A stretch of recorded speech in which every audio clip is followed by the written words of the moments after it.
바이든 미국 대통령이 민주당 대선 후보 사퇴 결정을 내렸습니다. 지난달 27일 TV 토론에서 인지력 논란이 좀 불거졌고요. 그렇지만 사퇴 압박에도 불구하고 재선 의사를 드러냈었죠. 하지만 어제 해리스 부통령을 대선 후보로 공개적으로 지지하면서 후보 사퇴 결정을 내렸는데, 노동치는 미국의 대선 구도 어떻게 흘러갈지 미국 현지에 있는 국승민 미치간 주립대 정치학과 교수와 전화로 연결해 이야기 나눠보겠습니다. 교수님 안녕하세요. 안녕하세요. 자, 교수님, 이 바이든 대통령이 재선 포기하면서 민주당 대선 후보 사퇴를 결정했는데, 이 갑작스런 사퇴 결정 이유는 뭐라고 보시는지요?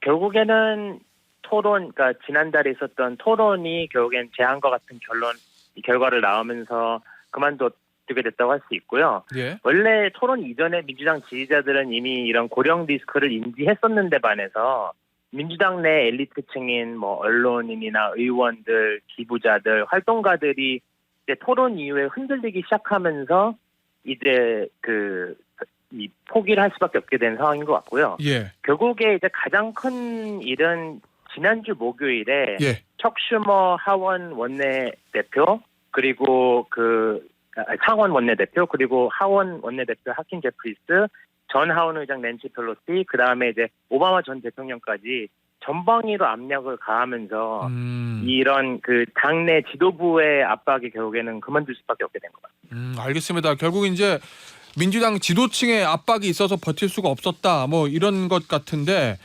이 공화당 층에서는 강한 좀 비판이 나오는 것 같아요. 민주당 후보직만 사퇴하지 말고 결국 대통령직까지 사퇴하라, 이런 얘기까지 하거든요. 그러니까 고령 리스크로 후보를 못 하는데 남은 임기는 잘할 수 있겠느냐, 이런 비판인 것 같은데요. 그렇게 이제 비판을 하는 거는 그러니까 이 대통령직에 대한 비판을 하려고 한다기보다는 예. 결국에는 이 바이든 후보를 가장 만만한 후보로 봤었는데 공화당 입장에서는 예. 그런 만만한 후보가 이제 그만두기 때문에 예. 거기에 대한 이제 아쉬움이 있어서 현재 지금 그런 공격을 하기 시작하는 것 같고요. 예. 그래서 실제로 공화당 내부에서는 법정에서 이 문제를 다투보겠다는 얘기도 하고 있고, 그래서 그래요? 후보를 바꾸는 건 불법이라고 한다든지 캠프의 자금을 해리스가 승계한 건 불법이다라고 한다든지 그런 식으로 이제 좀 후보직을 카말라 해리스가 후보직을 받는 걸 좀 흔들어서 최대한 바이든이랑 싸울 수 있는 가능성을 좀 가져가려고 하는 게 아닌가 싶고요.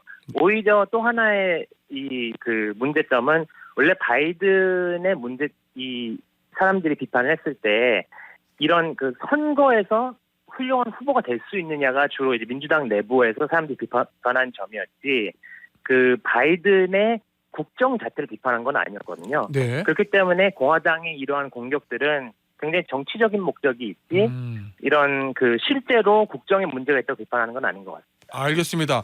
어쨌든 공화당 측에서는 민주당의 이 후보 승계 자체를 조금 문제를 삼으려고 하는 것 같다는 게 이제 교수님 말씀인데, 결국에는 바이든 네. 뒤를 이을 민주당 후보가 누가 되느냐, 이게 이제 관심사잖아요. 바이든 대통령이 카밀라 해리스 그렇죠. 부통령 지지 의사를 밝혔던데요. 네네. 어떻게 보면 가장 자연스러운 승계자가 보통 부통령이기 때문에 예. 이 카말라 해리스를 지지하게 됐고요.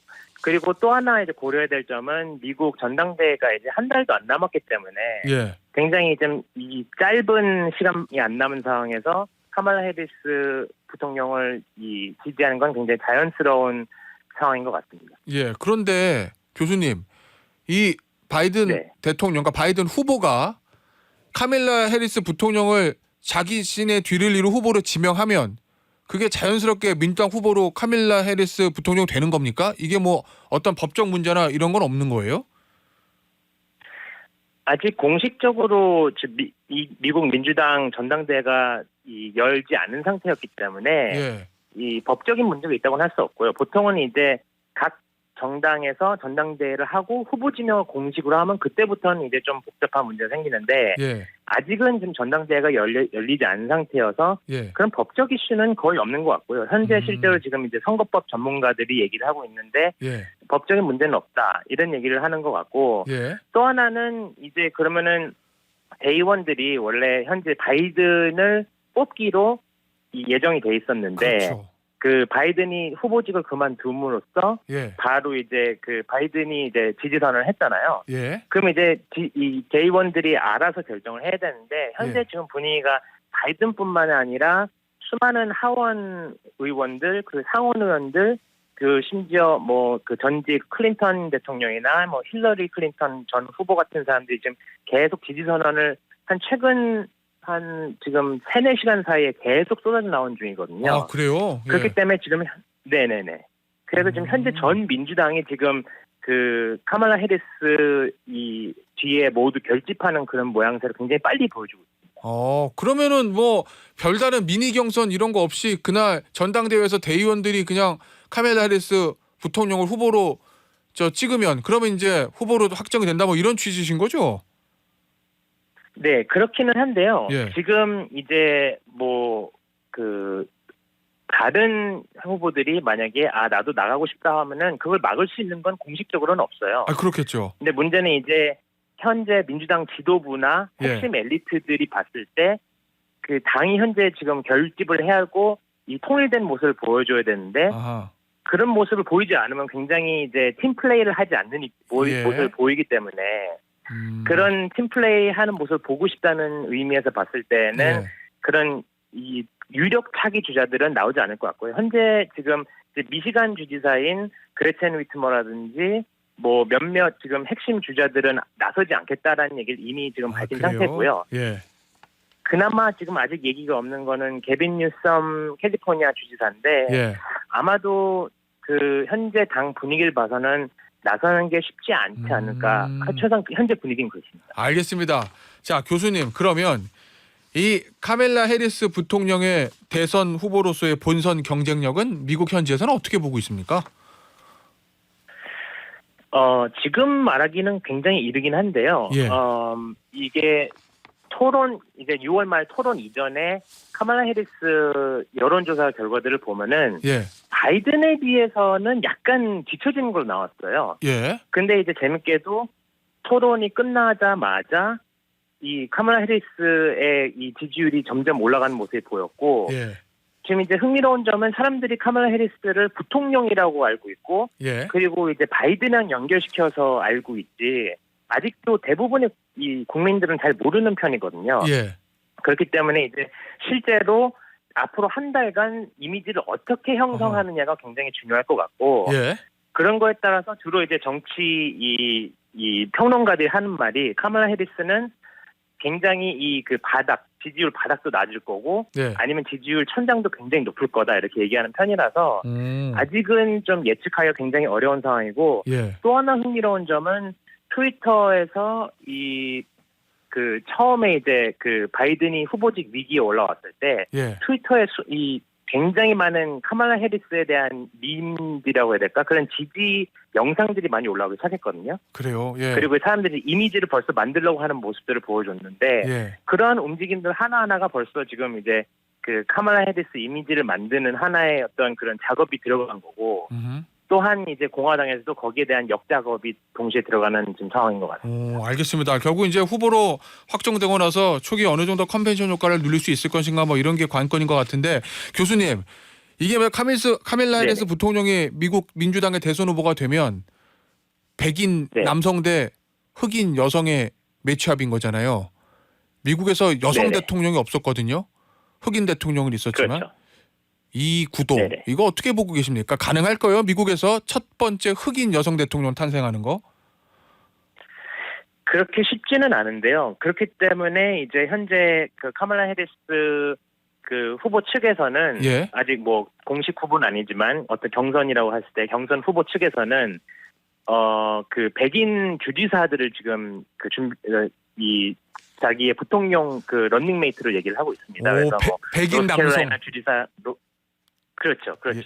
그래서 뭐 노스캐롤라이나 주지사 로이 쿠퍼라든지 펜실베니아 주지사 조시 샤피로, 뭐 켄터키 주지사 앤디 버시어, 뭐 애리조나 상원 의원 마크 켈리까지 이런 사람들 얘기가 지금 벌써 오가고 있고요. 예. 그래서 굉장히 좀 그 대통령, 부통령 후보 간에 좀 그런 안정감 있는 조화를 좀 만들어내려고 하는 분위기가 있는 것 같고요. 예. 또 하나는 흑인 여성이지만 그에 비해서 좀 더 나이가 트럼프에 비해서 젊기 때문에 예.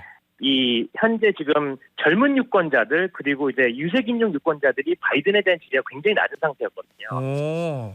그런데 이제 그런 이 해리스라는 후보가 나옴으로써 그런 젊은 유권자들 그리고 이제 유색인종 유권자들이 새롭게 볼 수 있는 계기가 형성될 수는 있죠. 예, 알겠습니다. 교수님 마지막 질문이 될 것 같은데요. 이 트럼프 대 네. 바이든의 매치업에서는 트럼프가 유리하다라는 관측이 최근에 많았던 것 같은데 이 매치업이 트럼프 대 네네. 해리스로 바뀌면 그럼 어떻게 될 거로 보십니까? 지금 현재로 보기는 굉장히 어려운데 아까 전에 말씀드린 대로 예. 이 바이든에 비해서는 훨씬 가능성이 높다고 저는 개인적으로 생각하고요. 예. 이 현재 최근 한 달간 바이든 나온 여론조사 결과들이 전부 다 이 필패를 보여주는 결과여서 예. 제가 봤을 때는 그럴 것 같고 아까 전에 말씀드린 대로 그 젊은 유권자층을 제대로 공략할 수 있다면은 예. 그리고 또 하나는 이 현재 이제 카멀라 해리스한테 가장 어려운 점이 어떻게 보면은 이게 현직자이기도 하지만 또한 실제로 대통령직을 그 수행한 건 아니잖아요. 네. 그렇기 때문에 현직자의 이점도 가지면서 또 도전자의 입장을 좀 같이 섞는다면은 그런 새로운 이미지를 좀 섞는데 성공하면은 아무래도 바이든보다는 좀 더 가능성이 있지 않을까. 그래서 이 앞으로 대통령 그 이제 경쟁이 이 선거 경쟁이 3개월 동안 이루어질 텐데 예. 굉장히 큰 불확실성이 앞으로 펼쳐질 것이다라고 보는 게 맞을 것 같아요. 알겠습니다. 오늘 인터뷰 여기서 마무리하도록 하겠습니다. 지금까지 국승민 미국 미시간 주립대학교 정치학과 교수였습니다. 교수님 감사합니다. 감사합니다.